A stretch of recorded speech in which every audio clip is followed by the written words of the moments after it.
Hola a todos, ¿cómo están? Creo que ya estamos al aire. Por favor, me confirman si es así. Espero estén excelentes. Les agradezco a todos por asistir a este live para contarles y conversar sobre lo que es la inflación. Voy a dividir el live en dos partes. Número uno, vamos a conversar sobre qué es lo que es la inflación, algunos casos históricos, algunos bien graciosos por lo demás. Y la segunda parte, voy a cerrar este live, voy a invitar a una persona a hablar sobre cómo afecta la inflación en los precios de las propiedades, que es experta en eso, y luego vamos a hacer preguntas y respuestas, que seguramente hay muchas que me han llegado por interno sobre cómo comprar algunos tipos de activos, cómo comprar, cuáles son buenos proveedores para hacerlo, así que encantado de ayudar con esas preguntas. Entonces la primera parte vamos a hablar sobre la inflación. En esta presentación voy a cortar la presentación y luego vamos a hacer un nuevo live para las preguntas y respuestas. Ya espero que el live informativo dure aproximadamente 30 minutos y luego las preguntas y respuestas junto con esta persona invitada que nos va a ayudar a conocer datos, estadísticas y sobre un área de expertise que no es la mía, que es la inversión en propiedades o real estate. Entonces vamos a comenzar. Lo que nos reúne es la inflación, un tema del que escuchamos permanentemente a las personas hablar. En las noticias hablamos de el CPI cuando lo escuchas en Estados Unidos o el IPC, que si lo escuchas en Chile. Pero en todo caso, la inflación en la historia de los países de Latinoamérica es mucho más la norma que la excepción. Y sin embargo, cuando nosotros hacemos una pregunta en términos generales como ¿qué es la inflación?, poca gente puede responder. Y hay una razón de por qué poca gente puede responder. Y es porque la realidad es que la inflación es un fenómeno que, a diferencia de en la discusión que existe en el Congreso, en la política pública, en las calles sobre pensiones, a diferencia de la salud, a diferencia de prácticamente cualquier otro punto de fricción en el mundo de las políticas públicas, la inflación no se entiende. ¿Ya? La inflación, ni siquiera hay un excelente consenso en el mundo de la economía sobre cómo definirla tan claramente. No se entiende, no es fácil de explicar, no es fácil de definir, y lo peor de todo es que la inflación es invisible. A diferencia de las pensiones, no es un cheque que te pasan todos los meses. A diferencia de la salud, no es una cola, no es una fila en la que tienes que esperar tu turno. A diferencia de la mayoría de las cosas con las que sentimos o tenemos fricción, la inflación no se nota. Lamentablemente se nota solamente cuando es muy tarde. Ahí la inflación, ahí es cuando conoces la inflación. En el caso, habitualmente, cuando hay hiperinflación, ¿verdad? Cuando a los billetes les tienen que quitar un cero, cuando hay que pagar con fajos de billete cosas, ahí es cuando la inflación es clara, cuando es extremadamente tarde. Pero en el proceso no se nota mucho, ¿sí? Y veamos ahora cuáles son algunos pequeños casos y preparé una presentación, espero que les guste, para que se entienda muy bien lo que es la inflación y cómo afecta. Miren, esta es la agenda de hoy. ¿Qué es la inflación? ¿Cómo se mide la inflación? ¿Cómo se malusa el instrumento inflacionario? El instrumento inflacionario es una consecuencia de cosas que pasan en la economía, como por ejemplo la política monetaria. Y por último, cómo protegerse con la inflación en la medida de lo que nos es posible. Entonces, partamos. Número 1. Problemas para entender la inflación no se ve. La inflación no se ve. Si no hay un índice que la mida y que lo refleje en un número que muy poca parte de la población lo entiende, no tenemos idea si hay inflación o no. No tenemos cómo saber. En lo que sabemos, en lo que nos damos cuenta es cuando los precios empiezan a subir, cuando empieza a haber una escalada de precios. Pero en general no se ve. Y te voy a dar un ejemplo, y también lo otro es que no se entiende y que no nos afecta a todos por igual.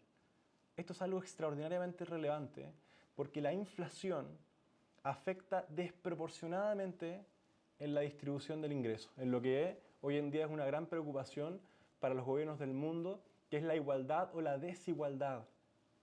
La inflación afecta desproporcionadamente a las personas que menos tienen. Y no quiero decir beneficia, pero al menos las personas que más tienen son las que más fácilmente se pueden cuidar del problema. ¿Sí? Aunque la inflación no sea responsabilidad de ellos. Y acá esto es bien importante de absorber, porque la mala política económica que produce inflación, o sea, que usa irresponsablemente los poderes que tiene, por ejemplo, el Banco Central o en general en la economía, cuando hay mal uso de esa herramienta, los que pagan el precio de la inflación son los pobres, son las personas que menos tienen. Ellos pagan el precio de una economía con altos niveles de inflación. En todas las economías, si pensamos el caso de Argentina, si pensamos el caso, yo sé que es cliché, pero el caso de Venezuela, o de cualquiera de los países que tienen altos niveles de inflación, apenas empieza a dispararse la inflación, la pobreza sube. Porque ellos son los que pierden el poder de compra de su dinero y eso lo vamos a entender a todos. Ahora, ¿por qué? Pensemos un ejemplo que yo creo que es muy claro para entender por qué afecta, o sea, cómo la intuición detrás de la inflación. Pensemos, por ejemplo, yo estimo que la mayoría de las personas que están viendo esto tendrán una edad cercana a la mía, un poco más, un poco menos, y algunos más pasados.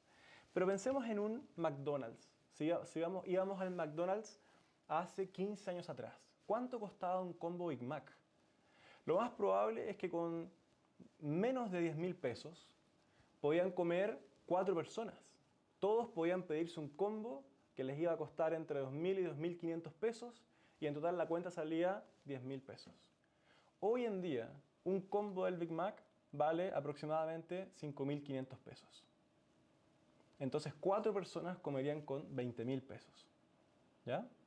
Entonces, analicemos el caso del Big Mac, que es bien importante para entender los factores que podrían estar afectando el precio de un combo Big Mac.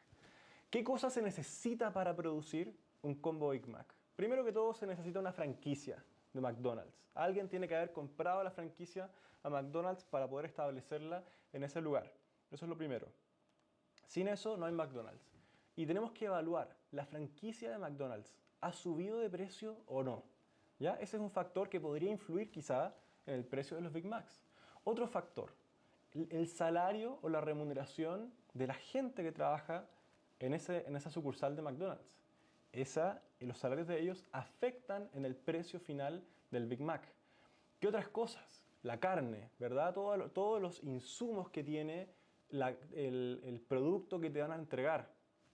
Toda la tecnología que además se usa para poder entregarte ese producto. Las máquinas, los computadores, todo lo que se necesite para producir ese bien influye en el precio al que tú vas a poder comprar ese Big Mac, ¿ya? O ese combo Big Mac, por ejemplo.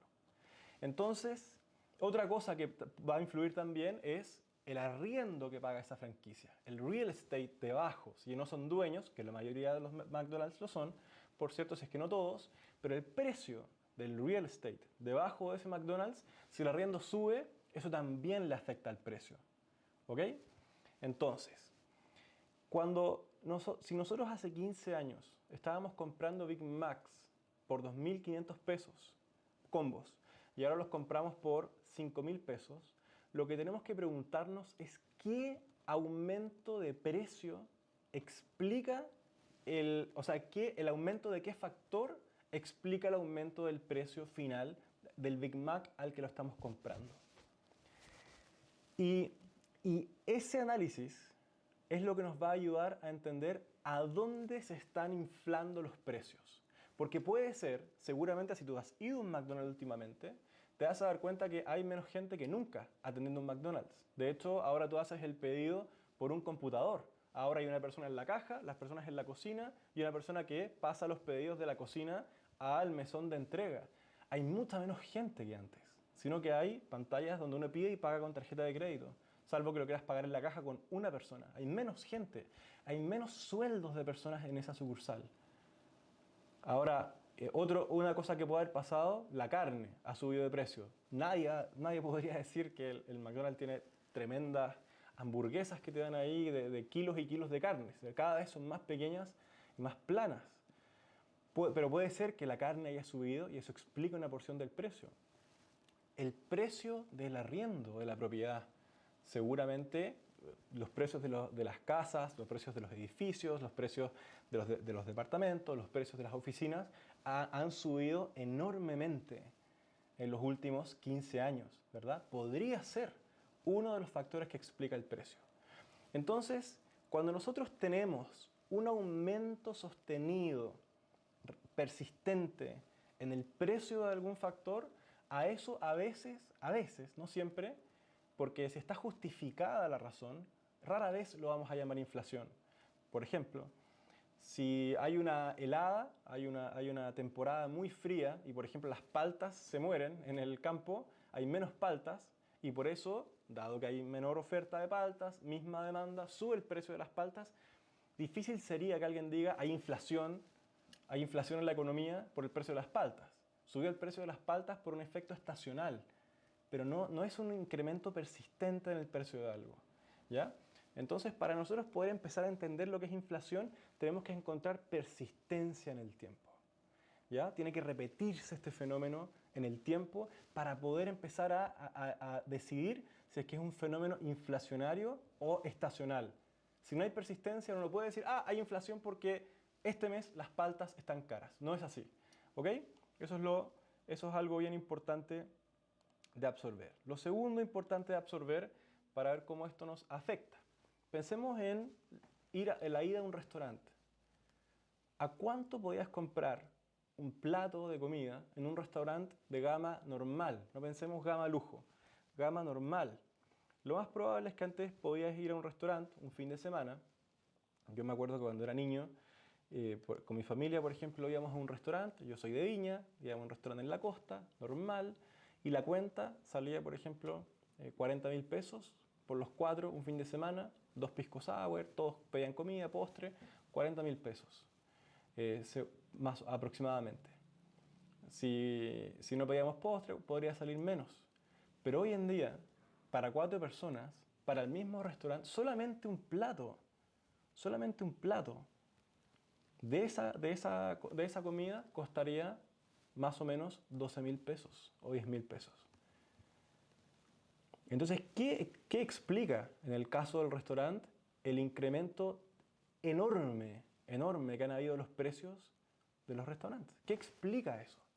Y si tú vas a Estados Unidos, yo hace poco estuve en Miami, en las reuniones que hacemos con los alumnos del curso de Plan de Vida, yo les conté esto sorprendido y preocupado, ¿ya? Y a raíz de esto nació esta ola en parte del curso, y es que me senté me pasó 2 veces, me senté en un restaurante, un lugar súper normal, cerca de la playa, pero muy bajo perfil. Pedí una ensalada, pedí una bebida, pedí unas papitas fritas, por ejemplo, y la cuenta salió $70. Con una persona, y esa persona pidió una ensalada y un pollo barbecue. $70 salió la cuenta. Salió 50.000 pesos chilenos la cuenta de platos minúsculos. Y en Estados Unidos, el precio de los servicios es extremadamente alto. Cualquier cosa que involucre a un humano en ese servicio es algo que tiene un precio excesivo para nosotros los latinos. No así los productos y servicios. Entonces, cuando analizamos el caso de un restaurante, por ejemplo en Chile, vale la pena cuestionarse, un restaurante de gama media, ¿cuál es el factor que explica el aumento de precio? Si pides un plato de salmón, ¿es el precio del salmón que sube de precio? Puede ser. ¿Es el precio de la persona? Porque están los mismos factores. Mismo restaurante, mismo lugar, misma comida, misma persona que me atiende, mismo todo. Pero pasan 10 años y los precios se duplican o triplican. ¿Cómo puede ser eso? ¿Qué explica eso? Y lo más probable es que te vas a encontrar que el incremento del precio real del salmón no lo explica. Lo que vas a encontrar es que el incremento en los salarios reales de la persona que te está atendiendo no lo explica. Y eso Y ese fenómeno, esa lógica de buscar entender por qué mi peso, por qué mis 10.000 pesos ya no compran 2 combos Big Mac, sino que compran solo uno, compran 1,3 o 1,4. ¿Por qué mis 10.000 pesos compran menos cosas? Si están los mismos factores sirviéndome, está la misma gente, misma comida, menos gente incluso. ¿Por qué puedo comprar menos cosas con mis mismos pesos? Y a eso en general, vamos, hay más cosas, pero a eso en general, a la pérdida de poder adquisitivo, que se llama a la pérdida de poder de compra de tu dinero, en términos generales, persistente en el tiempo, le vamos a llamar inflación. A la pérdida de poder de compra persistente en el tiempo de tu dinero, de tu peso, le vamos a llamar inflación. Cuando pedimos un plato que tiene palta y el kilo de la palta subió de 3.000 a 6.000 pesos y ese porcentaje de la palta, por ejemplo, hace que el precio del plato pase de 10.000 a 10.600, pensamos, sube de precio por la palta. Pero si el plato pasó de costar 10.000 a 20.000 pesos, la palta no explica el aumento de precio. ¿Ok?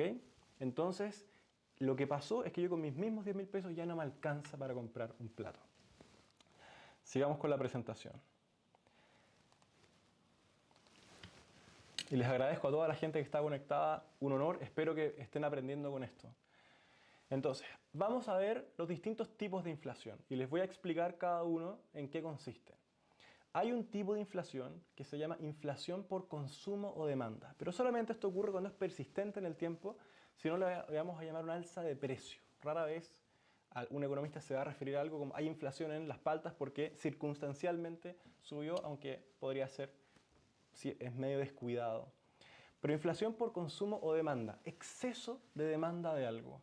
Exceso de demanda de algo, sobre todo cuando la oferta está igual o por alguna razón se contrae. Por ejemplo, durante el COVID, cuando inició, cerraron los gimnasios, cerró todo y todo el mundo estaba comprando indumentaria deportiva. Pesas, kettlebells, trotadoras para la casa, bicicletas para... Nunca antes se habían vendido tantas cosas deportivas en la historia del país, ¿verdad? Y además, sumado eso, a que habían las empresas de carga internacional planificaron bajar la cantidad de trayectos pensando en que iba a haber una baja en la demanda mundial, aunque ocurrió lo contrario, entonces había menos barcos, menos todo, y se traían menos cosas desde las fábricas en China.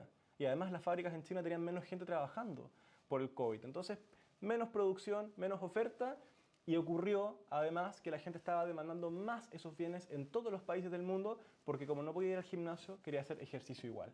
Si eso, por ejemplo, se mantuviera durante 2 semestres o 3 semestres, o pensemos 1 año y medio, 2 años, pensaríamos que hay una inflación en artículos retail de productos deportivos por alguna razón, ¿ya? Pero en ese caso, que era muy circunstancial, muy fundamentada la razón, rara vez alguien hablaría de inflación por eso, ¿ya? Segundo, inflación por costes. Y eso tiene que ver con el precio de las materias primas para producir un bien. Entonces, por ejemplo, ahora, en este momento, en Santiago y en muchos países del mundo, se está hablando de que posiblemente el precio del real estate, el precio de los departamentos nuevos, suba porque los materiales están un 30% más caros, producto de la dificultad de traerlos internacionalmente, que hay países que tienen mayor poder adquisitivo que están comprando los que hay. Entonces hay pocos y no sé, el poder de compra de las personas en Dinamarca, en Suecia, en Noruega, en Estados Unidos, en cualquier país de Europa es bastante más alto que el nuestro. Entonces, finalmente, ¿quién se lleva los productos y servicios producidos las materias primas producidas? Las personas que están dispuestas a pagar más por ellos, si es que hay pocos sobre todo. Entonces en Chile queremos eso, queremos los que hay que pagar un 30% más caro, que es lo que alguien por ahí está dispuesto a pagar. Entonces si me cuesta un 30% más en materiales construir una casa, seguramente voy a tener que subir el precio no un 30%, porque tiene que haber gente dispuesta a pagar un 30% más por una casa.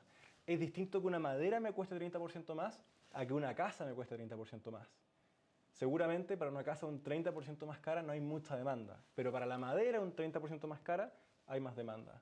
Hay demanda, algo, ¿verdad? Porque hay cosas que no podemos dejar de producir. Entonces, dado que el precio del cobre está subiendo, dado que el precio de los materiales está subiendo, dado que, entonces lo más probable es que eso le afecte al precio siguiente del producto construido. Inflación autoconstruida. Se prevé un fuerte incremento en precios futuros. ¿Cuál podría ser este? Por ejemplo, cuando habían expectativas de que el dólar se disparara, producto del estallido social, lo que hicieron las compañías de retail, iba a decir los compañeros, y lo que hicieron las compañías de retail fue subir el precio para cubrirse, porque si por ejemplo hoy vendían un producto pensando el dólar a 7.30, estaba en el mostrador a ese precio, y el dólar por detrás estaba subiendo a 7.50, entonces perdían por el precio real de ese producto. Entonces lo que hacen es pensar a cuánto es posible que esté de aquí a un mes, cosa que si fijo los precios hoy estén cubiertos por ese dólar. Eso ocurre también con el cobre, eso ocurre con muchos productos que de repente tienen alzas más o menos violentas, ¿ya? Y por último, inflación generada por expectativas de inflación. Eso está pasando ahora. Todo el mundo está hablando de inflación. Uno de los hedge fund managers más importantes del mundo, Ray Dalio, todos los economistas, Mohamed El-Erian, gente muy respetada y muy conocida, está hablando hoy en día de que la inflación es un problema, producto de cosas que te voy a mostrar más adelante, y que tenemos que hacernos cargo de este problema ahora. Y esa expectativa de que los precios de los productos suban, de que haya una crisis inflacionaria, o sea, que los precios se salgan un poco del control de la estabilidad que tienen hoy, quién sabe cuál va a ser, es que hace que las personas suban los precios de sus cosas, suban los precios, en algunos casos, de los sueldos, suban los precios en la economía, porque se espera que suban los precios, entonces la gente se protege ante esa potencial subida de precios. Y esa inflación por precios es algo que, a mi juicio, está ocurriendo en este momento. Ahora, ¿cómo se calcula la inflación? ¿Cómo sabemos si hay inflación o no? Y la verdad es que esta es la única forma que tenemos de saber la inflación en términos generales. Y acá quiero hacer una mini pausa importante y educativa. ¿De qué manera no le afecta a todos igual la inflación? Por ejemplo, si hay inflación en las frutas y verduras y tú eres una persona que no come eso, espero que no sea el caso, a ti no te afectaría esa alza de precio. Tú no la notarías. Digamos que tú aún vives con tus papás, no compras nada, tú no compras nada, no pagas arriendo, no pagas nada. Lo único que pagas, digamos que eres estudiante, así que está ok que no trabajes, te dan una mesada mensualmente o semanalmente, te dan, no sé, 15.000 pesos semanales, y tú pagas Netflix y Spotify, ¿ya? Entonces, digamos que hoy en día Netflix, por ejemplo, vale, no sé, $13. Pensemos 10.000 pesos. Y Spotify vale 5.000 pesos. En total 15.000 pesos. Entonces, hoy en día, con una semanada, te alcanza para pagar Spotify y Netflix. Pero ¿qué pasa si sube el precio de esas dos cosas? Ya no te alcanza. Con tu misma semanada no te alcanza para pagar Spotify y Netflix. Ese precio tú lo notarías en tu economía. ¿Ya? Ese precio tú lo notarías tú sufrirías la inflación del alza de precios sostenida de Spotify y Netflix. No estacional, sino que permanente, y quizás siga subiendo. ¿Ya? Ahora, si tú eres un dueño o dueña de casa y compras las cosas en tu casa todos los meses, entonces tú vas, haces las compras en el supermercado y tú notas las alzas de precio de las verduras, frutas, de los huevos, de los tallarines, del arroz, de todo eso. A ti te toca eso. Ahora, ¿qué tal si hay inflación en los precios de los activos, por ejemplo, las acciones? Y tú no compras acciones, no tienes cómo saber, no tienes cómo darte cuenta que hay inflación en la economía. Y de hecho, ni siquiera los indicadores de inflación lo verían. Entonces ahora vamos a ver cómo se mide la inflación, cuál es el indicador general de inflación que nos permite conocer en términos promedio si es que hay inflación o no. Y ese índice se llama el Índice de Precios del Consumidor, IPC, o CPI. Vamos a ver la distribución de Estados Unidos, porque es la que tiene la ilustración más clara, a mi juicio. Para lo demás están todas estas tablas feas que ocupan los economistas para explicar las cosas. Miren, esta es la distribución del CPI. Voy a intentar agrandarlo porque no se ve prácticamente nada. Ya, ahí. Entonces, miren, fíjense, la parte, en esta torta, en este gráfico de torta que se llama, un 42% aproximadamente son los gastos que tienen que ver con la casa, housing expenses. Entonces, son los arriendos, son los gastos comunes, son las cuentas de electricidad, son la cuenta de luz, agua, gas, todo eso está incluido en housing. El verdecito, me parece, por lo que alcanzo a ver, son bebidas y comida. Bebidas alcohólicas, bebidas no alcohólicas, comida. Lo que hace es que se toma una muestra. Imagínate que alguien tenga una especie de carrito de supermercado digital que traquea los precios de todas estas cosas. Transporte, ropa, jeans, por ejemplo. Unos jeans de una marca X. La educación se traquea para saber si le está pegando a la economía. La energía va incluida. No estoy seguro si en porque hay uno de los indicadores saca energía. Acá no está, así que lo más probable es que este sea el índice que no tiene energía, lo que es muy raro porque nosotros la ocupamos. Y otra cosa que no está acá, salud también me incorporaba acá. Otra cosa que no está acá, queridos campeones, que es bien importante, pero que no lo perciben los índices como este, por ejemplo, son los precios de los activos en los mercados financieros. Los precios de las acciones, por ejemplo. No están acá. Entonces, el precio de las acciones podría irse a las nubes, no porque las empresas están generando más valor, ni porque la economía esté creciendo, sino porque hay algún fenómeno que hace que el precio de tu dólar compre menos acciones, menos propiedad en empresas, y esto no lo captaría. Y esa es una de las cosas que vamos a ver en unos minutos que más le afecta al bolsillo del comprador inversionista. ¿Ya? En esta época, las personas que más inflación están sufriendo o viéndose beneficiadas depende de cómo estés jugando tu juego, es el inversionista que gasta o invierte su dinero en activos. ¿Ok? Vamos con la siguiente diapositiva.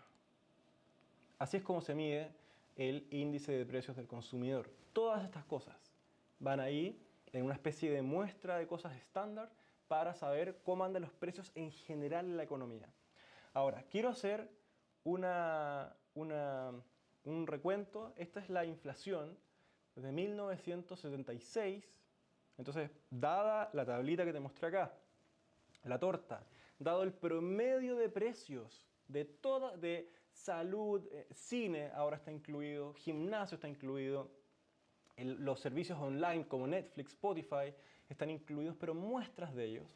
Y ponderado todo eso es lo que nos da el índice de precios al consumidor. El índice de precios, que es lo que luego llamamos inflación en una economía. Entonces, ¿cómo ha sido la inflación de Chile desde 1976 al 2010? En los años anteriores no lo puse porque había tanta inflación en Chile.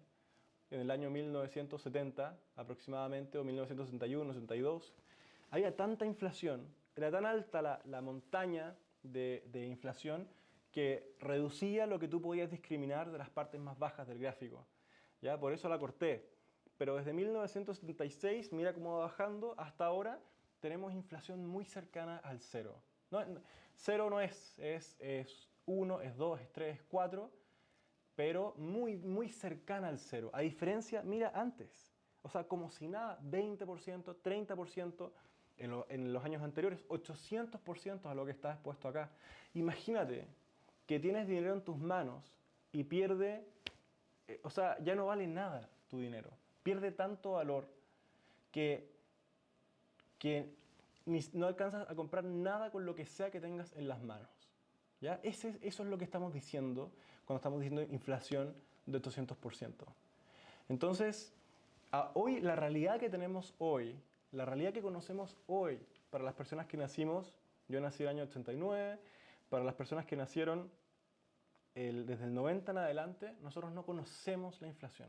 No hay inflación en la mente de un chileno que tiene conciencia desde el año 1990 en adelante.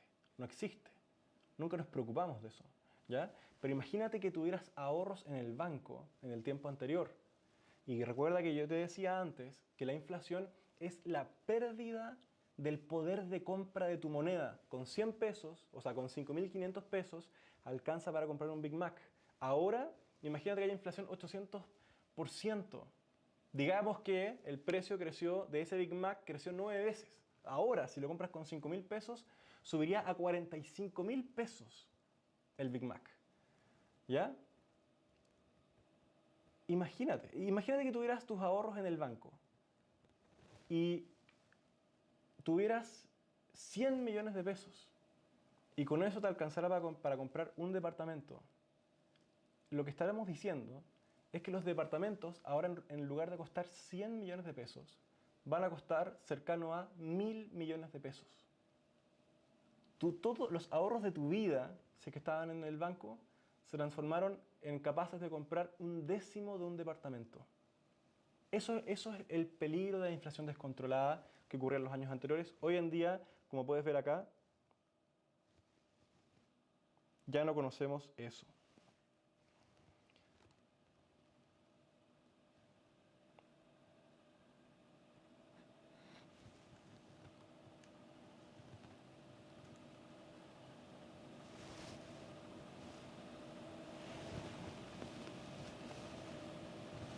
Muy bien, entonces sigamos con el siguiente gráfico. La inflación de los últimos 25 años. Perdonen el silencio ahí, pensé que se había quedado pegado, pero solo era mi celular. Miren este gráfico, los últimos 25 años, como les decía, los que nacieron después de 1990 en Chile no conocen la inflación. Este es un gráfico en el que nos vamos muy adelante, muy ahí, un zoom in. Y fíjense, la inflación, ¿a dónde ha estado en promedio? Ha estado entre el 1 y el 4,3%. Eso es lo que hemos tenido inflación versus antes 800%, 40%, 50%. ¿Qué significa 50%? Que tu dinero pierde el 50% de su capacidad de compra. ¿Ya? Entonces, hoy en día tenemos inflación muy baja. No significa que no haya que cuidarse de ella. Si hay que cuidarse, te voy a mostrar en la siguiente slide por qué y cómo. Pero esto que está pasando acá es una maravilla para Latinoamérica. Estados Unidos tiene índices parecidos, pero esto es una maravilla. Es imposible, impensable. Hoy en día Argentina, por ejemplo, este año tiene inflación del 40%. Nosotros tenemos inflación muy baja hoy en día. Entonces, miren, les voy a poner un ejemplo matemático. Les voy a poner un ejemplo matemático. Bienvenido, Rubén, y todos los cracks que lo acompañan. Un ejemplo matemático de por qué, de cómo te afecta igualmente la inflación baja, pero de manera invisible. Digamos que la inflación todos los años es un 3%, que esa es la meta del Banco Central y el promedio en Chile. ¿Ya? Digamos que todos los años la inflación es un 3%. Entonces, para efectos matemáticos, ¿cómo se calcula inflación sobre algo a un 3%? 1,03. ¿Ya? 1,03. Entonces, si tú quieres saber cuánto pierde tu dinero el poder de compra, o sea, cuánto menos puede comprar tu dinero al año, tienes que restarle más o menos es así, pero para que no nos vamos a complicar, un 3%. Es decir, si tú tienes 100 millones este año, el próximo año, lo que tú vas a poder comprar con esos 100 millones es el equivalente de hoy de 97 millones. ¿Ya? Esto es importante. O sea que en el próximo año tu dinero cash va a valer 97 millones. ¿Ya? Y el año después de eso va a valer un 3% menos, que van a ser 95,4 millones, por ejemplo. ¿Ya? Eso es lo que estamos diciendo acá. Eso es. Entonces, tú imagínate si hacemos el ejercicio de ver cuánto le afecta el tiempo. Pensemos 10 años a tu dinero, y es que en 10 años tu dinero va a haber perdido un 34% de su poder de compra. Si tienes 100 millones y dejas los 100 millones durante 10 años en tu cuenta bancaria, tu dinero va a valer 34% menos. Eso es un 67% de lo que es hoy. O sea, seamos extremos, a la mitad, digamos que hay años con 4, ahí sube bastante, va a valer un 50% menos en 10 años. Va a perder la mitad de su poder de compra. Vas a poder comprar la mitad del departamento. ¿Ya?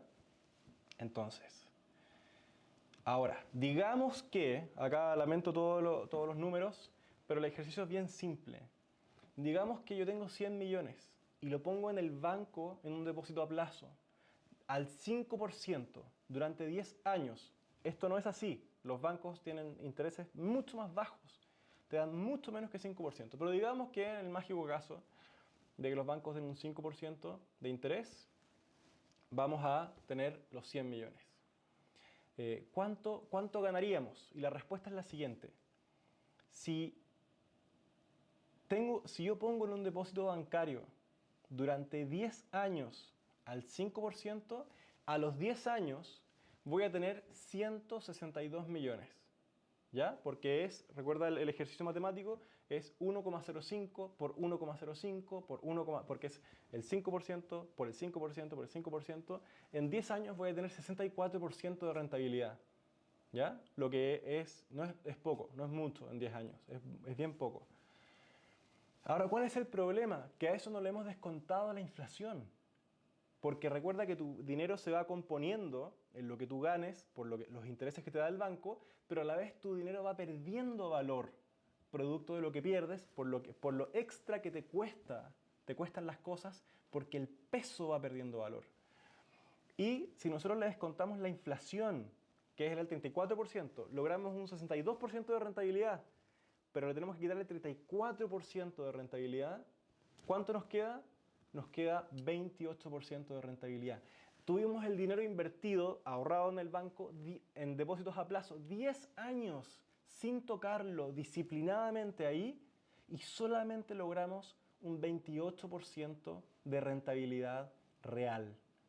Ese es el problema de la inflación, que hace que tu dinero le cueste valer, le cueste componerse, y finalmente, si tú no eres alguien que tenía el dinero invirtiéndose de alguna forma, tu dinero pierde valor. Y estamos hablando de Chile, que es un país con la inflación muy controlada. Pero si pensamos en Argentina, si tú tenías 100 millones de pesos chilenos en dinero argentino, de aquí a fin de año, tu dinero vale 60 millones. Eso es lo que estamos diciendo.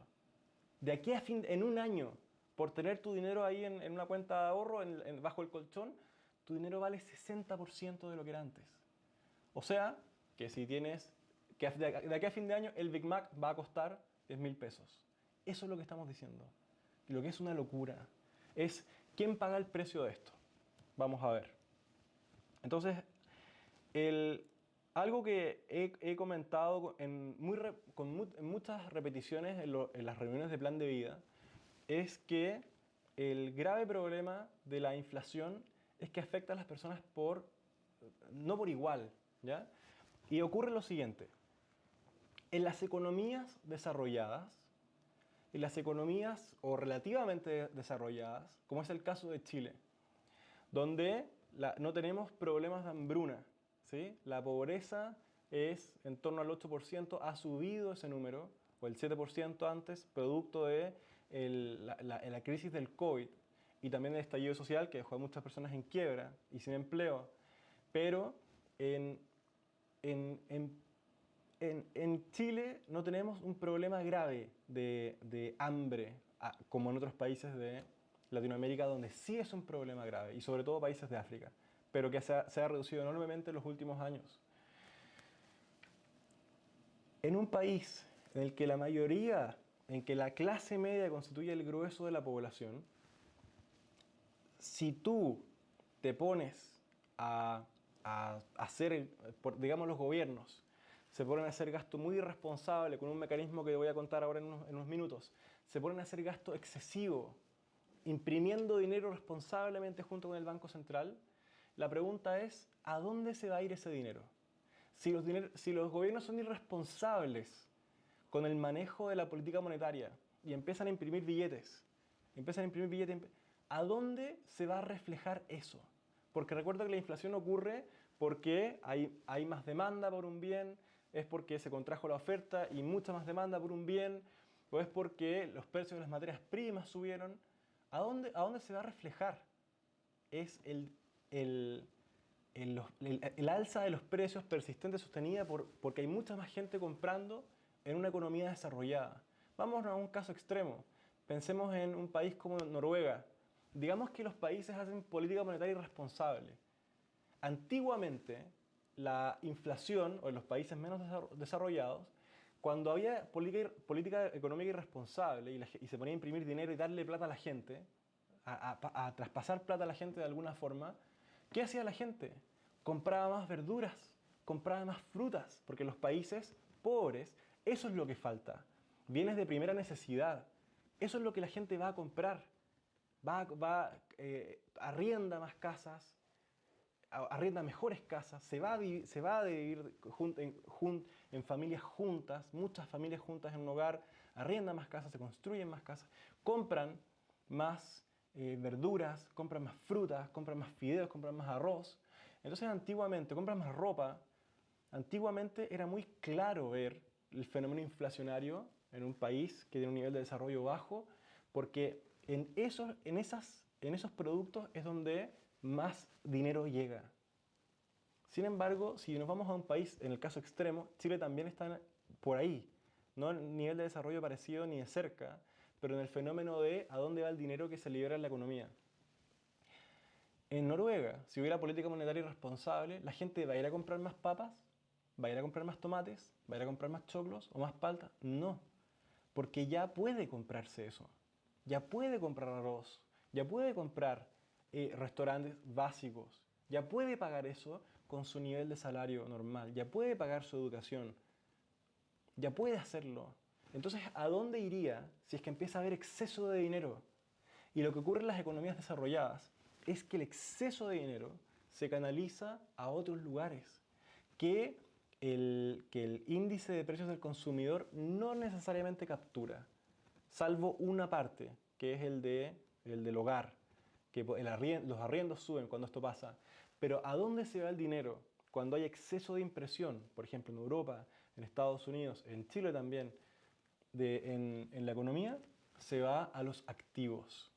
Se va a los activos. ¿Qué pasa si la gente tiene más plata en las manos? Compra, compra propiedades. Se endeuda para comprar una, dos. Hace poco estaba la moda, la vorágine.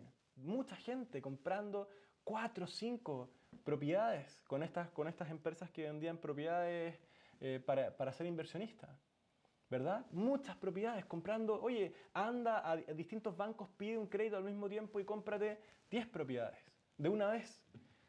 Entonces, ¿qué es lo que pasa cuando ese fenómeno ocurre? Cuando el exceso de dinero de la gente se gasta en comprar activos, en comprar propiedades, en comprar acciones, se gasta en comprar bitcoins, en comprar activos digitales, por ejemplo, que es algo que sí ocurrió en Estados Unidos sobre todo. Los paquetes de estímulo, muchos de ellos se gastaron en familias que habían sido afectadas por el COVID, pero muchos de otros no. Cuando medimos qué es lo que se hizo con el dinero que se repartieron los estímulos, o incluso acá en Chile, de los retiros del 10%, el grueso, el 60% o más, el 68% creo que era el número, de ese dinero no fue a parar a comprar comida. Muchos de ellos se dieron en pies de departamentos, se pasaron a activos muy líquidos, a compras de acciones en bolsa, cosas así. Entonces, el exceso de dinero en las economías desarrolladas no va a parar a las frutas y a las verduras y a los jeans. Por lo tanto, no se refleja necesariamente en el índice de precios del consumidor, salvo uno, que es el arriendo. Pero lo que empieza a pasar es que los precios de las propiedades suben, los precios de las empresas suben. Apple duplicó su valor en bolsa en 12 meses. Y el dividendo que paga Apple es exactamente el mismo. Entonces tú para poder tener el mismo dividendo de Apple tienes que invertir el doble de dinero. Tesla pasó a valer 3 veces su valor en muy poco tiempo. ¿Tesla está vendiendo el triple? No. ¿Apple está vendiendo el triple, el doble? No. Eso es la razón por la que los precios de esas acciones suben es porque el exceso de dinero en la economía se canaliza a los activos. Entonces, ¿quiénes son a quienes no le afecta la inflación en esa economía? A los que no le afecta a las personas que están compradas en activos. A las personas que ya tenían Apple, que ya tenían Tesla, que ya tenían propiedades, que ya tenían su casa. Para ellos se apreció el valor de sus activos. ¿A quiénes les afecta? A las personas que quieren comprar un activo. ¿Sí? Cuando la inflación se refleja en los activos, ahora tú eres joven, saliste al mercado laboral, quieres comprar una propiedad y ahora todo, antes que costaba 60 millones un departamento, ahora cuesta 130, el más barato. Y te quedas así como, ¿pero cómo? Ese es el producto de, en los países desarrollados, el exceso de dinero en la economía. ¿Ya? Las acciones. En el caso de Chile no. Otro efecto, otra razón de por qué no. Pero en la bolsa de Estados Unidos, el S&P 500, creo que lo tengo aquí en alguno de los gráficos, está en las nubes. En las nubes está, y la economía de Estados Unidos no está ni de cerca creciendo a un ritmo que responda a ese nivel de aumento de precios. Entonces la pregunta es, para ti, por ejemplo, hoy en día puedes escuchar en las noticias que los ricos, que los multimillonarios duplicaron su patrimonio durante la pandemia del COVID. ¿Verdad? ¿Has escuchado eso? Los súper ricos duplicaron su fortuna. ¿Verdad? Y eso suena como que ellos se hubiesen aprovechado de la gente de alguna u otra forma para enriquecerse. Pero ¿cómo se mide el patrimonio de los súper ricos? Se mide, por ejemplo, ¿cómo medimos el patrimonio de Elon Musk? El patrimonio de Elon Musk se mide, él tiene, no sé, por ejemplo, el 30% de las acciones de Tesla. Y si Tesla duplica su precio en bolsa, entonces Elon Musk es 2 veces más rico, ¿verdad? Pero ¿está Tesla vendiendo más? No. ¿Está Tesla generando más cash, más dinero? No. Lo que pasa es que más gente se puso a comprar sus acciones por el exceso de dinero en la economía. Entonces, ese patrimonio en realidad es una especie de patrimonio en papel. Ese aumento de la riqueza es un aumento de la riqueza, en cierta forma, en papel. Y es producto de esta inyección de dinero que entró a la economía para pagar los estímulos. Mira, acá tengo un gráfico de Estados Unidos, del caso de Estados Unidos, que ahora te voy a explicar cómo es que esto pasa en una economía, cómo es que esto es posible en una economía. Mira, esto, no tengo el gráfico, pero se parece a esto, ¿ya? Pero ahora te voy a explicar. ¿Cómo se produce este problema? ¿Cómo puede ser que ocupemos irresponsablemente el dinero en las economías? Y acá te voy a explicar 2 mecanismos que ocurren y que no es fácil entender que son mecanismos destructivos, pero es invisible el efecto que tú y yo terminamos pagando igual. Tú y yo, y sobre todo las personas que menos tienen. Porque al principio, te voy a explicar el mecanismo directamente. Mira, digamos que el gobierno quiere gastar más dinero. ¿Ya? Digamos que el gobierno dice vamos a crear un plan, como fue en Estados Unidos, un plan, un paquete de estímulos. Y le vamos a pasar a cada ciudadano, por ejemplo, $500 a la semana. ¿Ya? En Chile sería, el paralelo sería, le vamos a pasar a cada ciudadano 100.000 pesos a la semana para que no tenga que preocuparse de vivir, de su dinero, porque entendemos que estamos en un caso brutalmente malo. Entonces, ¿qué es el gobierno tiene ese dinero? No, no lo tiene. Tiene que salir a endeudarse para poder tenerlo. ¿Ya? Ahora, en el mundo, tanto los gobiernos como los bancos centrales están pagando tasas muy bajas. Entonces, no mucha gente les quiere prestar dinero. O no hay tanto inversionista dispuesto a prestar dinero. Entonces, digamos que el Ministerio de Hacienda sale a decir, necesito $1 trillón. Esto sí pasó en Estados Unidos. Necesito $1 trillón para poder financiar los estímulos. ¿quién me presta? Y algunas personas prestaron, fondos soberanos, qué sé yo, acuerdo político. Y como no mucha gente más presta, ¿qué es lo que ocurre? Es que el Banco Central, que es la Reserva Federal en Estados Unidos, sale a decir, hey, yo te puedo prestar dinero. Yo te puedo a ti prestar dinero para que tú gastes los estímulos. Esto no lo pueden hacer todos los países. Por ejemplo, en Chile, creo que hace poco, mira, en Chile hay algunos mecanismos para poder hacerlo, pero más o menos son segundas o terceras derivadas. Esto no se puede hacer tan claramente como está ocurriendo ahora en Estados Unidos, y a mi juicio es en parte una de las tumbas que está cavando Estados Unidos sobre su liderazgo internacional. Pero esto es lo que está pasando y esto es lo que hacen muchos gobiernos, muchos en el mundo, los gobiernos que son más irresponsables con sus arcas fiscales. Entonces sale el Banco Central a decir, hey, yo te presto. El Banco Central tiene reservas a veces, pero en este caso no. Entonces lo que hace es imprimir dinero.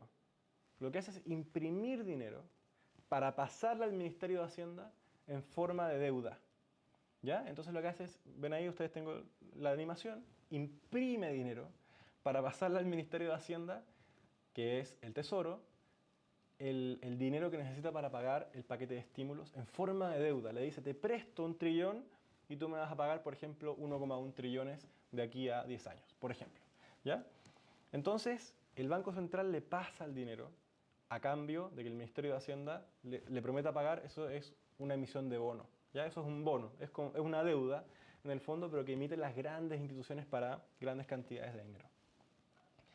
Entonces, ¿qué es lo que ocurre en este caso? Es que el Banco Central inventó de la nada, ¿verdad?, dinero para pasarle al Ministerio de Hacienda, dinero para que financie sus programas sociales. ¿De dónde crees tú que sale ese dinero? Porque no puede salir de la nada. Si el Banco Central pudiera simplemente imprimir dinero, sería muy fácil la vida. Porque que imprima dinero y todos vivimos a lo loco, ¿verdad? Todos vivimos que nos pasen mejor 5 millones de pesos mensuales. Pero ¿cuál es el problema de hacer eso?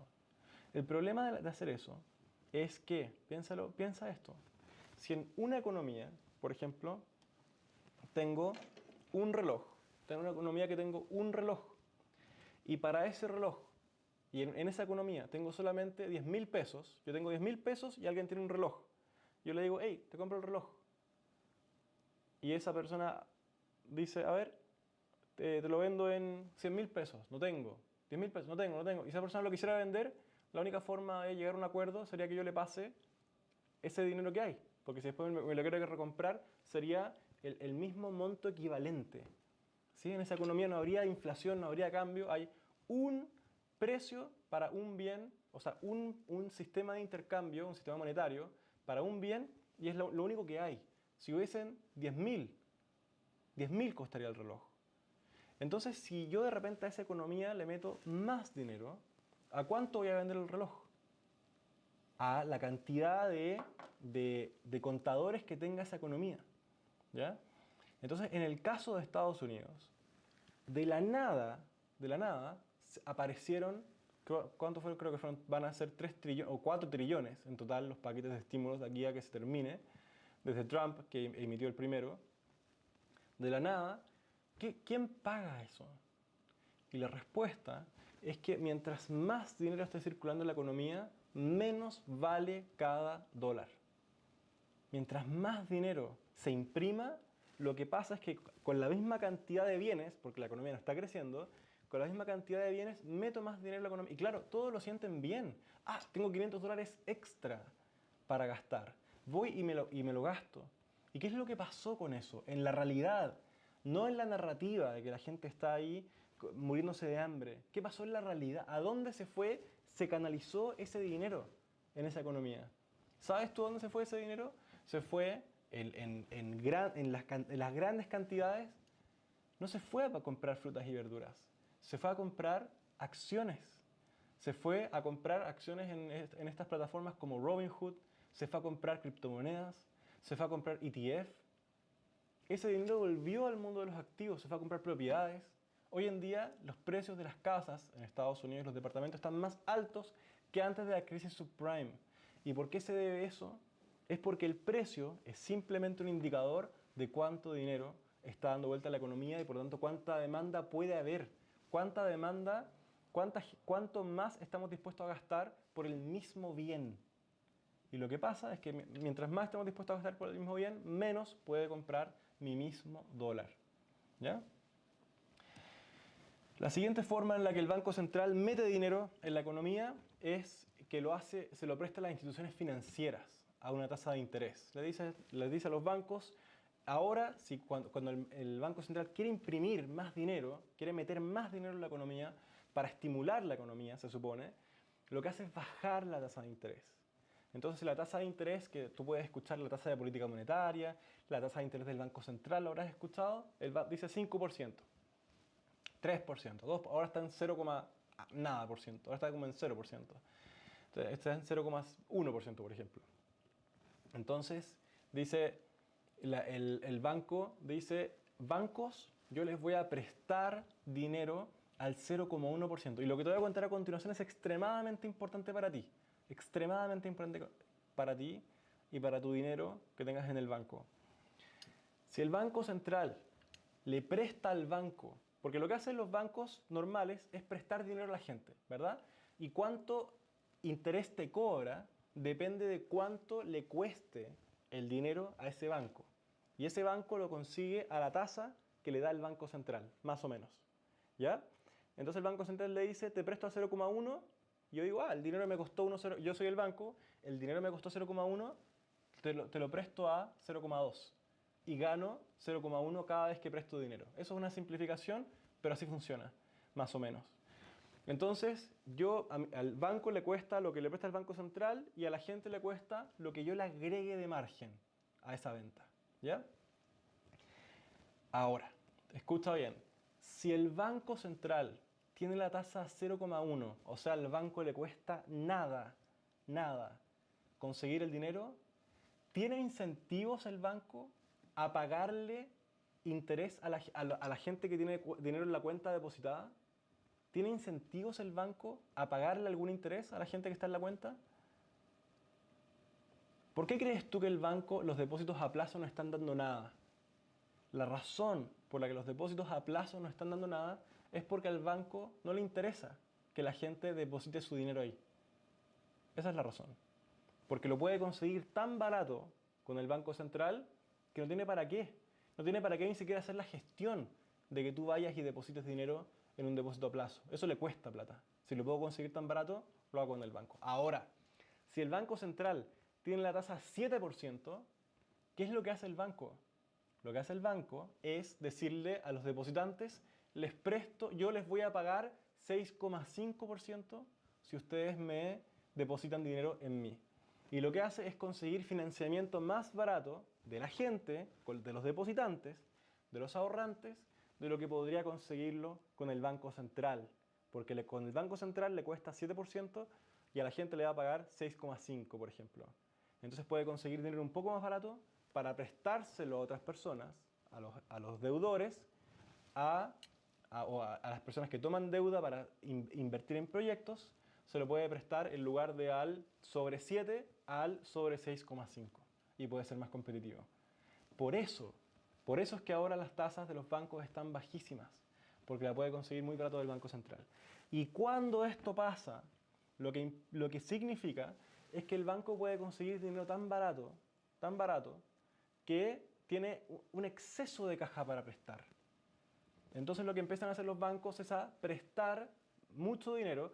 Imagínate que antes, para tú hacer rentable un proyecto, tenía que sacarle rentabilidad sobre el 7% de interés. Tú como persona, como inversionista, como emprendedor, te endeudabas, tenías que sacarle sobre 7% de interés.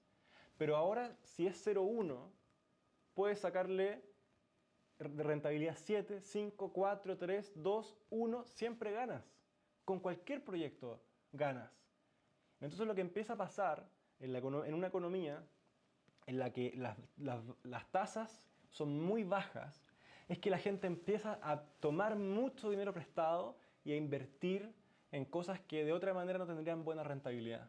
Entonces dice, ah, bueno, si las casas o los departamentos dan un 7% al año y a mí me cuesta 0,1, bueno, las compro todas. Denmelas, me endeudo, compro, me endeudo, compro, me endeudo y empieza a bajar la tasa de rentabilidad porque empiezan a subir los precios. Y si baja a 4, a 3, a 2, compro hasta que no dé nada, ¿verdad? Porque si me quedo igual, bueno, es un departamento más. Se va a pagar y en un momento va a ser patrimonio. Eso es lo que pasa en la economía cuando las tasas centrales las tasas son muy bajas. Hey, Bitcoin tiene un riesgo gigante, una volatilidad enorme y destructiva. Pero hey, si el dinero me cuesta 0,1, entonces si me da un 0,1% de rentabilidad Bitcoin, entonces lo compro. ¿Qué importa? No tengo para qué exigirle un 15% o un 30% por ser tan rentable. Me da un poco, lo compro. ¿Bien? Ese es el problema. Y así es como se produce la inflación de precios en los activos. Hey, si Apple me da un dividendo del 3%, lo compro. Si a mí el dinero me cuesta 0,1. Ese es el problema. ¿Ya? Así se produce la inflación en los países desarrollados en forma de activos. ¿Y cómo se traduce y cómo se pasa ese dinero hacia abajo? La forma en la que se pasa ese dinero hacia abajo es la siguiente. Imagínate que digamos que yo soy un inversionista que consigue mucho dinero al 0,1%, entonces voy y compro todos los departamentos que puedo. Entonces las tasas están al 7%, al 6% de rentabilidad, 6% de rentabilidad, 5% de rentabilidad, 7%. No importa, los compro todos hasta llegar al 0.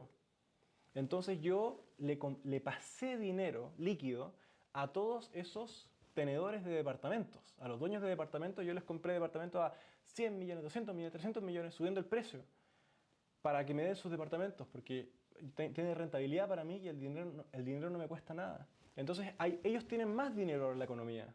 Y quizás dicen, podría poner un negocio. Ponen un negocio, contratan gente, le pagan sueldo, y ahora hay más gente con más sueldo, y así es como baja hasta la parte más lejana a esa primera transacción todo el nuevo dinero inyectado en la economía.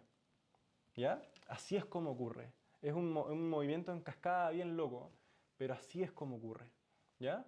Entonces, eso puede influir en los precios de los bienes principales. En los mercados desarrollados es raro que pase, es extraño, porque la gente ya tiene dinero para comprar ellos y tú no vas a comprar más papas por tener más dinero.